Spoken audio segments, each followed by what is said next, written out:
అన్నిటికంటే కీలకమైనది బ్రహ్మస్థానం, స్థల బ్రహ్మస్థానం.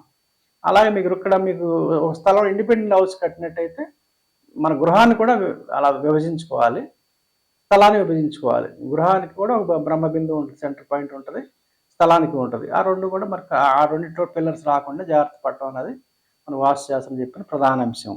అలాగే మూడోది బృహస్థ సంహిత అనే గ్రంథంలో వాస్తు పురుష అంగహీన దోషం అని చెప్పేసి ఒకటి చెప్పారు. అదేంటంటే వాస్తు పురుషు స్థలం అంతా ఆవహించి ఉంటాడని చెప్పారు ఒకటి, ఫస్ట్ పాయింట్. తర్వాత దాన్ని ఇలా వాస్తు పురుషు ఆధారం చేసుకుని కొన్ని దోషాలు రావద్దని చెప్పడం జరిగింది. అదేంటంటే వాస్తు పురుషుడికి కుడి చెయ్య లేకపోతే కొన్ని ఫలితాలు, అలాగే కాళ్ళు హీనమైతే, అంటే స్థలంలో కనుక స్థలం తగ్గినట్టయితే, కట్ అయినట్టయితే ఇలా కొన్ని దోషం ఫలితాలు చెప్పారు, అశుభం చెప్పారు. అలాగే వాస్తుపురుడు ఎడం చేయి హీనం అయితే తగ్గటం వల్ల క్రాస్గా తగ్గవచ్చు, స్క్వేర్గా తగ్గవచ్చు. మొత్తం స్థలంలో కనుక అది కట్ అయితే, పెర్ఫెక్ట్ షేప్ లేకుండా కట్ అయితే అది దోషం అని చెప్పారు. అలాగే ఈశాన్యం కట్ అయితే కూడా దోషం అని చెప్పారు.